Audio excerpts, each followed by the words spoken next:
13h, le journal sur RT1. Madame, monsieur, bonjour et bienvenue. Bon début de semaine. Dans cette édition, les sociétés d'État sont sur la ligne de maintien de la performance, de la bonne gouvernance également. Elles reçoivent du ministère du patrimoine, du portefeuille de l'État et des entreprises publiques leur feuille de route, le développement à suivre.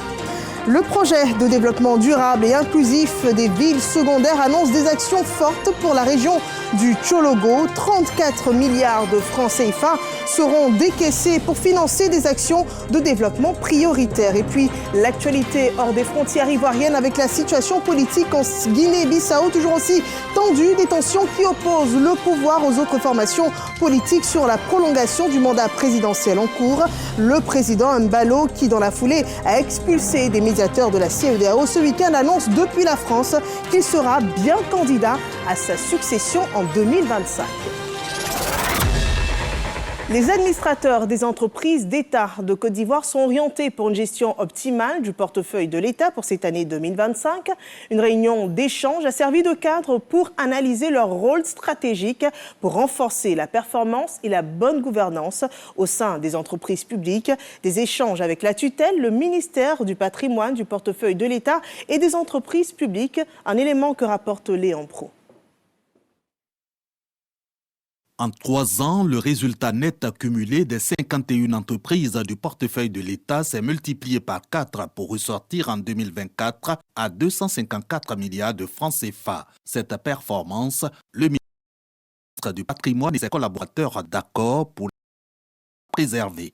Il faudrait que les administrateurs qui représentent le ministère en charge du portefeuille de l'État, garant donc de la supervision de ce système, soit suffisamment imprégné de certaines questions, qu'il joue un rôle moteur pour faire en sorte que tout ce qui est relatif à la mise en œuvre des recommandations des différents instruments de contrôle et de performance puisse effectivement être pris. Sur la gouvernance de ces 51 sociétés d'État, faible niveau de mise en œuvre des bonnes pratiques, entre autres reporting financier périodique, tenue des assemblées générales des conseils d'administration, transmission à bonne date des lettres de mission, suivi des recommandations des audits.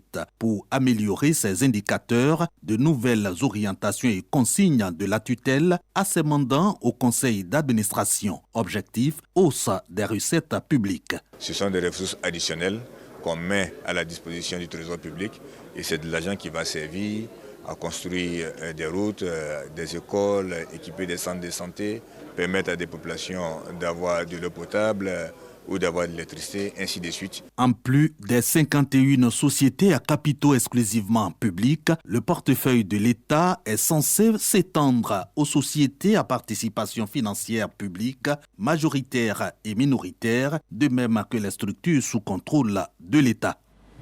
Et les transformations au niveau administratif public des parchemins sont remis à plusieurs auditeurs de l'administration publique privée et de la société civile. Ils ont été formés en communication positive, mais aussi en coaching. On le voit dans ce développement de Grace Kando.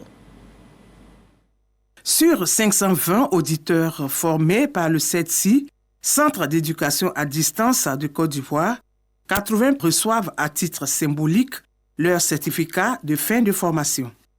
Issus de l'administration publique privée et de la société civile, les récipiendaires ont été formés, entre autres, sur la communication positive et le renforcement du leadership, le coaching et l'approche intégrée en santé au travail. Nous avons travaillé sur la programmation neurolinguistique qui consiste à nous connaître nous-mêmes et puis à connaître l'interlocuteur, comment accompagner nos collaborateurs, les encourager, qu'on fasse un groupe unique, solidaire et efficace sur le terrain. Ça a amélioré vraiment notre management. Le CETSI, structure sous tutelle du ministère d'État, ministère de la fonction publique, place la formation continue au cœur de sa stratégie de modernisation de l'administration publique. Beaucoup de chantiers sont ouverts par le gouvernement, notamment en termes d'infrastructures, en termes de réalisation sociale et autres. Mais nous pensons que pour accompagner cela, il faut que les agents, aussi bien du secteur privé que du secteur public, soient bien formés. Le renforcement des capacités et l'acquisition de nouvelles compétences ne sont pas seulement des enjeux individuels. Ils constituent également des leviers stratégiques pour la croissance et l'innovation.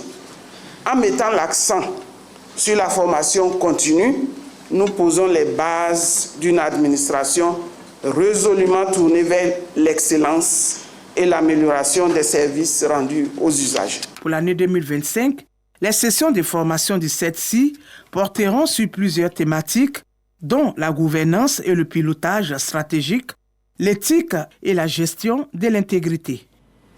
Et on parle aussi d'amélioration au niveau de la presse écrite ivoirienne, un plan de reconstruction du capital humain, d'amélioration de la gouvernance et de la transition vers le numérique a été présenté par l'Agence de soutien et de développement des médias. On le voit dans ce rapport de Nou Sangaré. Les entreprises de presse écrite ivoirienne vont bénéficier de 5 563 millions de francs CFA. Selon la SDM, cette enveloppe va financer des projets structurants pour répondre aux difficultés du secteur. Le président estime qu'il faut maintenir l'aide publique, d'une part. Le président estime qu'il faut amplifier l'accompagnement de la presse, mais le président de la République a estimé qu'il fallait changer vraiment les paradigmes d'octroi de l'aide.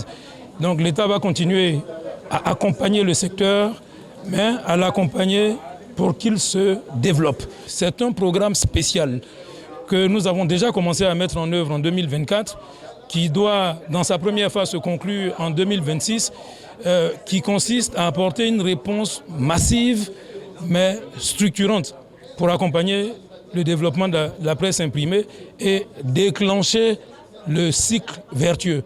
Un financement qui concerne éditeurs, imprimeurs et distributeurs. La presse imprimée est vraiment dans le gouffre et il est temps vraiment d'agir. Nous espérons que le remède proposé par l'ASM va pouvoir permettre de maintenir cette presse imprimée assez sinistrée à flot. Et si aujourd'hui l'ASDM est en train de bâtir un plan stratégique, c'est à nous vraiment de soutenir ce plan, de l'accompagner de par notre présence, mais même aussi de par les débats, nos propositions. Donc je voudrais vraiment saluer l'initiative et dire que les solutions de la presse doivent venir de nous-mêmes, d'accord, parce que nous sommes des éditeurs de presse, mais elles doivent aussi venir de l'État. La reconstruction du capital humain, l'amélioration de la gouvernance et la transition vers le numérique sont les axes majeurs de ce plan stratégique. Un autre plan d'impact, celui du projet de développement durable et inclusif des villes secondaires. Il annonce des actions fortes pour la région du Tchologo, 34 milliards de francs CFA pour financer des actions de développement prioritaires telles que l'emploi des jeunes et aussi l'autonomisation des femmes qui reste une priorité pour les élus locaux. On le voit dans ce rapport de Kader Sogodogo. Le développement de la région du Tchologo, une priorité pour le ministre d'État, ministre de la Défense, Téné Birahima Ouattara, en sa qualité de président du Conseil. Il peut compter sur les forces vives de la région qui ont répondu massivement à son appel pour prendre part à la première réunion au titre de l'année 2025 au Centre culturel de Fekese-Dougou. Plusieurs points sont inscrits à l'ordre du jour. Conclusion de l'exercice budgétaire 2024 et bien entendu le budget 2025 qui s'élève à 5 603 558 000 francs CFA. Cette rencontre a également été le cadre pour dégager les perspectives. Les jeunes et les femmes restent la priorité. Nous avons déjà commencé un certain nombre de chantiers que nous venons de porter à la connaissance des populations, que ce soit en matière de formation des jeunes pour la pisciculture, que ce soit le fait de bloquer des fonds auprès d'un intermédiaire financier de la place pour que des jeunes et des femmes puissent bénéficier de prêts pour mener des activités lucratives, des activités libérales. Donc tout ceci fait partie d'un ensemble de projets que nous avons pour la jeunesse et pour les femmes, et c'est ce qui est le plus important. Autre temps fort de la rencontre, les premiers effets du projet de développement durable et inclusif des villes secondaires. Une enveloppe globale de 34 milliards de francs CFA pour le Tchologo. Le ministre Bouaké Fofana, le ministre de l'hydraulique, de l'assainissement et de la salubrité, me charge de vous dire que le projet de développement durable et inclusif des villes secondaires est à votre disposition. C'est une première vague d'équipement des centres de santé et c'est l'une des premières phases d'équipement que nous apportons. Et aujourd'hui, nous sommes en phase de construction et de reconstruction et de réhabilitation des centres de santé, des établissements scolaires. Et nous allons bientôt entamer la construction de 10 km de voies à Ferke et 10 km de voirie également à Wangolo. Et c'est autant d'infrastructures que nous allons réaliser et permettre aussi aux jeunes, aux femmes en tout cas de pouvoir amorcer en tout cas des emplois dans le secteur. Des équipements pour les hôpitaux et centres de santé de Fekese-Dougou et de Wongolo-Dougou sont réceptionnés par le ministre d'État Téné Birahim Ouattara. Vous parlez d'un financement global de 34 milliards. 34 milliards pour notre région, c'est beaucoup d'argent. On ne peut que remercier le ministre Bouaké Fofana, au-delà de lui, bien entendu, le Premier ministre et le Président de la République, pour avoir pensé à la région du Tchologo. Cohésion, paix, solidarité pour le développement du Tchologo ont été les recommandations fortes du ministre d'État avant de mettre fin à la réunion. Il n'y a pas que les villes secondaires qui bénéficient de l'appui au développement. Les communes reçoivent aussi une aide au développement, particulièrement les communes des milieux urbains, des actions citées dont témoigne la commune de Koumassi. Ahmed Traoré. Les infrastructures, les actions sociales, la sécurité. Autant de réalisations qui exhortent l'Union des journalistes pour la promotion des actions du gouvernement de Côte d'Ivoire. UJPACSI a pensé que la commune de Koumassi a fière allure. D'où sa rencontre avec le maire de cette commune pour faire un point des actions qui ont contribué au progrès de cette commune. Imaginez-vous que quand on dit on met en place un fonds de 200 millions, un fonds de 100 millions, un fonds de 300 millions, c'est pas parce que l'argent est là. Parce que c'est l'occasion pour nous d'expliquer comment les choses se passent. Nous, on voit par exemple une institution financière, une banque. On dit, je veux mettre en place un fonds pour aider mes jeunes ou pour aider les femmes. La banque vous dit, donnez-nous une garantie, une caution, et puis on vous crée une ligne de crédit. On peut vous dire, par exemple, vous nous donnez une caution, une garantie de 25 millions, de 30 millions, on vous crée une ligne de 50 millions. L'Union des journalistes pour la promotion des actions du gouvernement de Côte d'Ivoire, UJPACSI, est une organisation à but lucratif des journalistes professionnels travaillant dans les organes de presse et de médias en Côte d'Ivoire. Cette organisation se donne pour mission de promouvoir les actions de développement des ministères, des collectivités territoriales et des structures spécialisées en faveur des populations de Côte d'Ivoire sur le territoire national. Nous retournons dans nos régions. Le développement social de la ville de Dabakala est marqué par l'autonomisation des femmes. Un exemple dans le village de Kotolo où les femmes soutenues par le ministre gouverneur du district autonome de la vallée du Bandama reçoivent des intrants et semences pour booster leur production agricole et les premiers fruits génèrent même des plans d'avenir, nous dit Soro Corona. Les femmes du village de Kotolo, commune de Dabakala, reçoivent la visite du ministre gouverneur du district autonome de la vallée du Bandama. Jean-Claude Kouassi est venu échanger avec ces femmes sur l'avancée de leurs activités maraîchères. Les différents porte-parole des populations de Kotolo traduisent leur reconnaissance au ministre gouverneur pour l'accompagnement qu'il apporte à l'autonomisation des femmes du village. La présidente des femmes dresse le bilan de la première année d'activité avant d'émettre des doléances. Doléances qui ont pour nom la clôture de la parcelle, une formation sur les techniques culturelles et surtout la réalisation d'une retenue d'eau afin de produire sur toute l'année. À cause de l'eau, où on est, le coin n'est pas grand. Mais si on a eu l'eau, on va agrandir. On veut un barrage. Jean-Claude Kouassi rassure les femmes de Kotolo de la réalisation de la retenue d'eau afin d'accroître leurs revenus pour une grande autonomisation. Les retenues d'eau nous permettront non seulement d'améliorer les cultures que nous faisons en période habituelle de pluie, mais aussi de faire de la production en contre-saison. Et c'est important que nos parents fassent de la culture en contre-saison parce que ça donne encore plus d'argent. Là où il y a la rareté, il y a plus d'argent à gagner. Le ministre gouverneur du district autonome de la vallée du Bandama a mis à profit sa présence à Kotolo pour visiter le centre de santé rural en construction, une structure sanitaire composée d'une maternité, d'un dispensaire avec le logement de l'infirmier et de la sage-femme. Des femmes de villes secondaires dont l'autonomisation a un fort impact sur le développement social. Reconnaissantes, elles rendent hommage au président de la République. C'est dans la ville de Daloa, une mobilisation dont a été témoin Jean-Marc Djadji. Les femmes du quartier Garage dans la ville de Daloa, comme un seul homme pour rendre hommage au président de la République Alassane Ouattara, un homme de vision, bâtisseur infatigable, dont les actions ont transformé la Côte d'Ivoire. Selon elle, Le développement ne s'arrête pas, il se consolide, il se renforce. Chose que le chef de l'État a bien compris. Lui qui a accordé une place de choix aux femmes dans sa gouvernance. Pendant les élections régionales et municipales, il a exigé que les femmes soient dans la course. Elles étaient là. Aujourd'hui, elles sont fières. Elles savent pourquoi elles se battent. Dans l'année 60, les filles ne partaient pas à l'école. Mais actuellement, le président Alassane Ouattara a exigé qu'elles partent à l'école. Et quand elles vont à l'école aussi, dans toutes les écoles, il y a des cantines. Ça veut que nos enfants ne se fatiguent plus. Parrain de la cérémonie, Mohamed Koulibaly, député de Daloa, est revenu sur l'importance de l'engagement des femmes dans le processus électoral. Cette commune bénéficie aujourd'hui de 20 km de bitume grâce au président de la République. Elle bénéficie aujourd'hui donc d'adduction d'eau.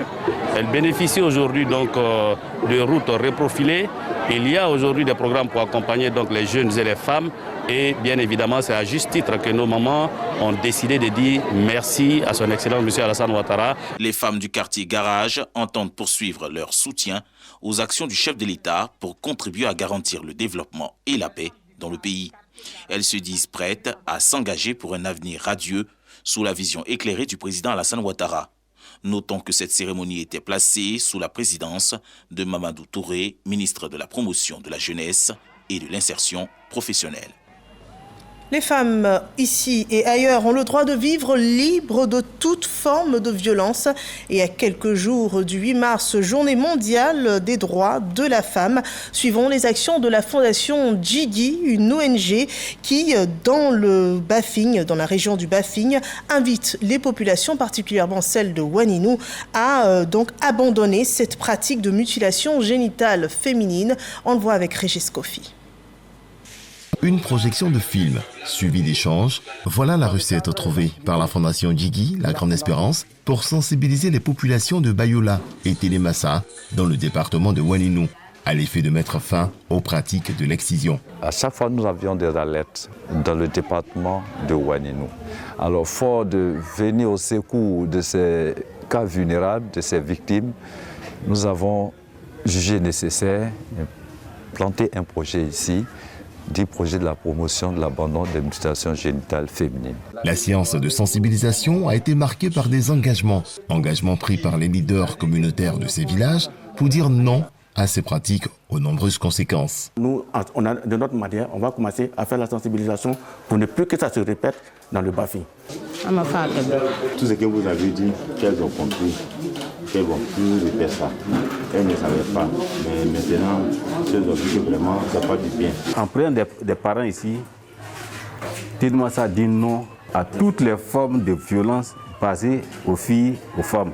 Je suis vraiment satisfait. Je demande seulement que ces genres d'activités se poursuivent et même au-delà des 5 villages qui ont été retenus, qu'on puisse inclure d'autres villages afin que tout le monde au niveau de la localité en soit au même niveau d'information. Selon la direction du centre social de Touba, 82 cas de violence basés sur le genre ont été recensés de janvier à novembre 2024. Aucun cas d'excision n'a été signalé. Et c'est déjà un bon point. Et au-delà des femmes, tout homme, tout être humain a droit à la santé. Et des jeunes médecins se sont levés, ils sont engagés pour la santé des populations de leur pays. Ils engagent des consultations foraines gratuites dans la région du Béré, dans la localité précisément de Tomono. Le rapport de Abou Sanoko. C'est dans le village de Tomono, dans le canton Kanyene, dans la région du Béré, que l'ONG Jeunes Médecins Engagés est allée à la rencontre des populations pour des consultations foraines. Consultations essentiellement axées sur le dépistage du diabète, de l'hypertension artérielle, du paludisme et l'application des soins médicaux, avec un seul objectif: rapprocher la santé des populations. Nous avons pu dépister 423 personnes de tout âge. Il y avait des personnes qui avaient le diabète, des personnes qui avaient l'hypertension, qui avaient des chiffres tensionnels vraiment élevés. Les habitants de Tomono ne se sont pas fait prier pour répondre à l'appel de l'ONG Jeunes Médecins Engagés. Notre localité a des centres de santé, mais on a très souvent tendance à avoir que des infirmiers chez nous. Donc avoir des médecins de tout genre avec des spécialités différentes.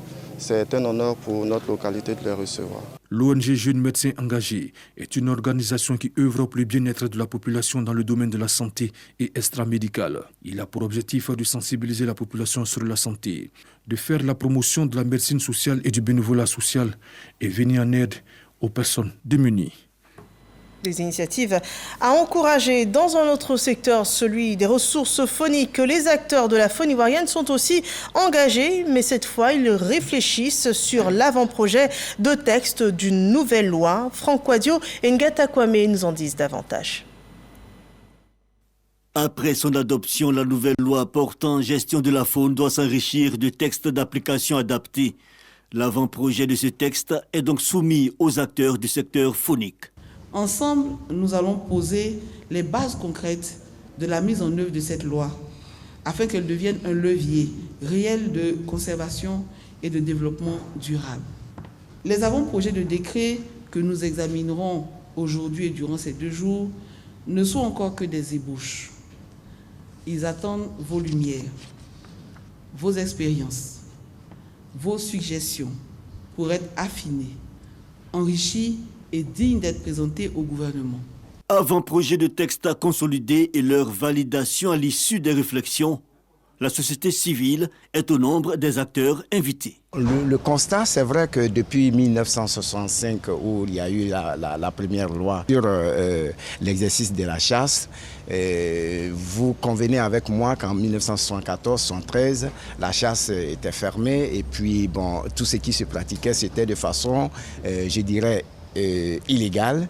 Et donc maintenant qu'il y a une loi qui va permettre, qui va jeter les bases pour la bonne conservation, nous sommes tous pour cette loi et nous allons l'enrichir. Rappelons que la Côte d'Ivoire a adopté 2 lois sur la gestion faunique, celle de 1965 et 1994. La nouvelle loi implique de nouvelles exigences dont la traçabilité des produits de faune, les sanctions et l'implication des collectivités. Et nous parlons à présent d'économie numérique avec la tenue annoncée de la Semaine africaine du digital. L'African Digital Week, l'édition 2025 est prévue pour le mois de juin et les travaux devraient porter sur l'ère de l'intelligence artificielle en Afrique. Comment innover, transformer et protéger les Africains et les systèmes face à cette technologie. Juliette Ouéa nous en dit plus. 2 événements majeurs au programme de la 5e édition de l'African Digital Week. À noter l'African Youth, les 4 et 5 juin à Yamoussoukro et l'African Digital Forum, les 11 et 13 juin prochains sur l'île Boulé. Le premier dédié aux étudiants autour d'un projet collaboratif de programmation informatique ou de création numérique, le second consacré aux experts et décideurs sur les tendances et enjeux du numérique. Il n'y a pas qu'une grande innovation, il y en a plusieurs. La première, c'est le partenariat public-privé dans l'organisation de cette édition, dans la réflexion scientifique. La deuxième innovation, c'est le fait que nous allons nous adresser à la jeunesse créative de l'intérieur du pays et non rester confinés à Abidjan. La troisième innovation, c'est que nous allons permettre aux professionnels de se former, de renforcer leurs capacités pendant le déroulement de l'édition du programme des professionnels. L'African Digital Week 2025 bénéficie du soutien de l'autorité de régulation des télécommunications de Côte d'Ivoire. On ne peut pas parler d'IA sans parler de protection de la vie privée et des libertés. Donc c'est à juste titre que la RTCI est partie prenante à cet événement pour apporter sa contribution. La 5e édition de l'African Digital Week sera également l'occasion de distinguer 30 personnes physiques qui contribuent à l'évolution de l'économie numérique.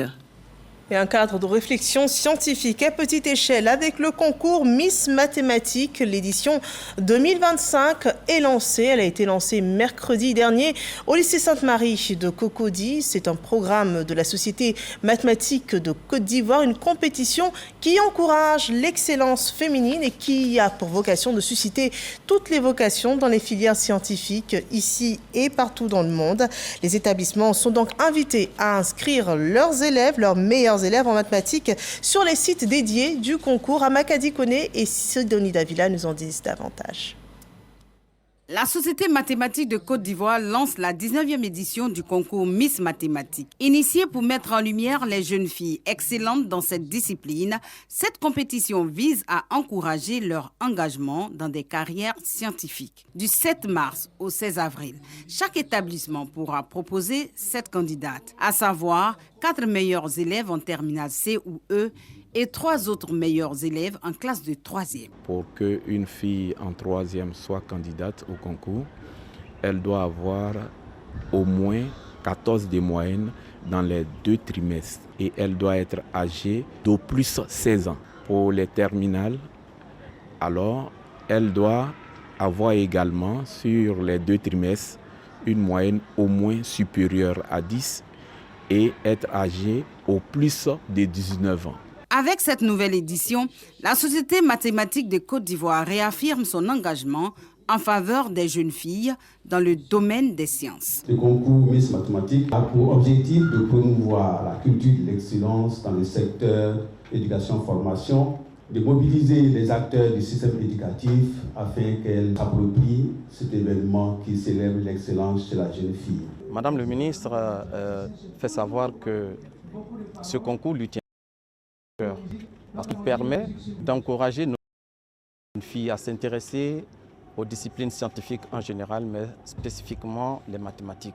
Le concours Miss Mathématiques représente une opportunité pour valoriser l'excellence féminine et encourager davantage les filles à exceller en mathématiques. L'année dernière, la lauréate a reçu une bourse d'études d'une valeur de 30 millions de francs CFA.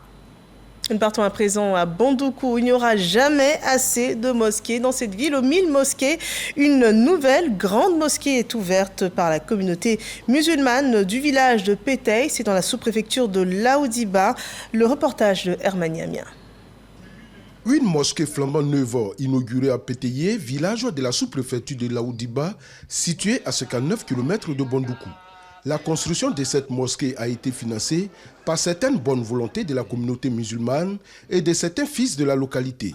Son inauguration a été l'occasion pour le président de la mutuelle du village et du représentant du grand imam de Bandoukou d'exprimer leur reconnaissance aux donateurs. Permettez-moi de rendre un vibrant hommage à la communauté musulmane pour cette précieuse occasion qu'elle nous donne de nous réunir autour de l'inauguration de la grande mosquée de Péteil. Aussi, nous saluons sa contribution à réaliser cet ouvrage pour l'intérêt qu'elle porte à la consolidation des acquis en le consacrant à tant qu'institution incontournable dans la vie communautaire. L'inauguration, vraiment, ça a été parfaite.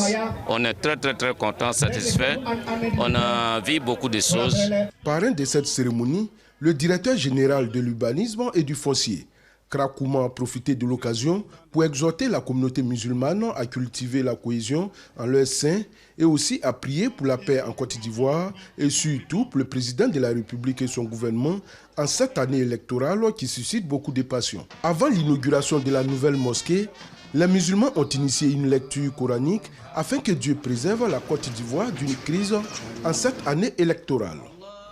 Voilà une infrastructure bien utile, surtout en ces temps de Ramadan. Dans l'actualité hors de nos frontières, des médiateurs ouest-africains dépêchés en Guinée-Bissau ont dû quitter le pays après des menaces d'expulsion du président Umaru Sissoko Embalo. Ces médiateurs de la CEDEAO étaient à Bissau du 21 au 28 février dernier pour trouver une solution aux divergences entre le pouvoir et l'opposition sur la date de la fin du mandat du président Embalo. Les médiateurs ont dit avoir rencontré différents acteurs nationaux et internationaux impliqués dans la gestion des élections. Ils ont préparé un projet d'accord sur une date des élections, une feuille de route qui devrait être présentée au président de la commission de la CEDEAO dans un rapport sur la précédente mission. Et puis sur cette actualité, il a été annoncé tout à l'heure depuis la France par le président Embalo sa candidature à sa succession en 2025. L'actualité sur le vieux continent à présent, les alliés alliés européens se sont réunis hier au Royaume-Uni afin de montrer leur soutien à Kiev et d'afficher leur engagement à se réarmer face à la Russie.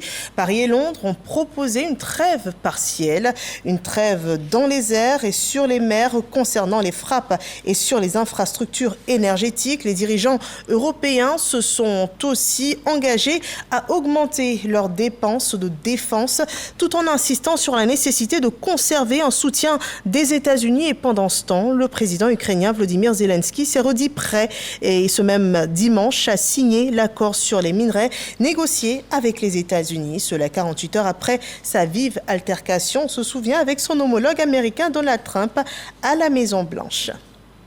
Et l'actualité internationale se poursuit avec cette information sur le sport, le monde du football, une révolution. L'International Football Association Board a décidé d'introduire de nouvelles règles du jeu, des mesures qui ont été adoptées samedi. Désormais, tout gardien qui tentera de gagner du temps en gardant le ballon plus de 8 secondes sera sanctionné d'un corner pour l'équipe adverse, alors que cette faute n'était sanctionnée que par un coup franc direct.